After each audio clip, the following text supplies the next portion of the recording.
యువ wicket keeper Ishan Kishan తిరిగి భారత జట్టులోకి చేరనున్నాడు. బంగ్లాదేశ్తో జరుగుతున్న టీ20 సిరీస్కు ఇషాన్ కిషన్ ఎంపికయ్యే అవకాశాలు కనిపిస్తున్నాయి.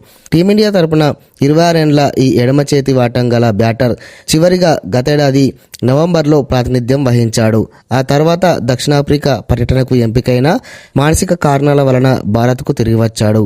అనంతరం దేశవాళీ క్రికెట్ ఆడాలని బీసీసీఐ సూచించినప్పటికీ ఇషాన్ కిషన్ ఆసక్తి చూపలేదు.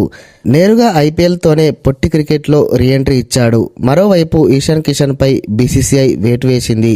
సెంట్రల్ కాంట్రాక్ట్ను రద్దు చేసింది. ఆ తర్వాత దేశవాళీ క్రికెట్లో ఆడుతున్న ఇషాన్ నిలకడగా పరుగులు సాధించాడు. ఇటీవల జరిగిన దులీప్ ట్రోఫీలో సత్తా చాటాడు. శతకంతో చెలరేగాడు.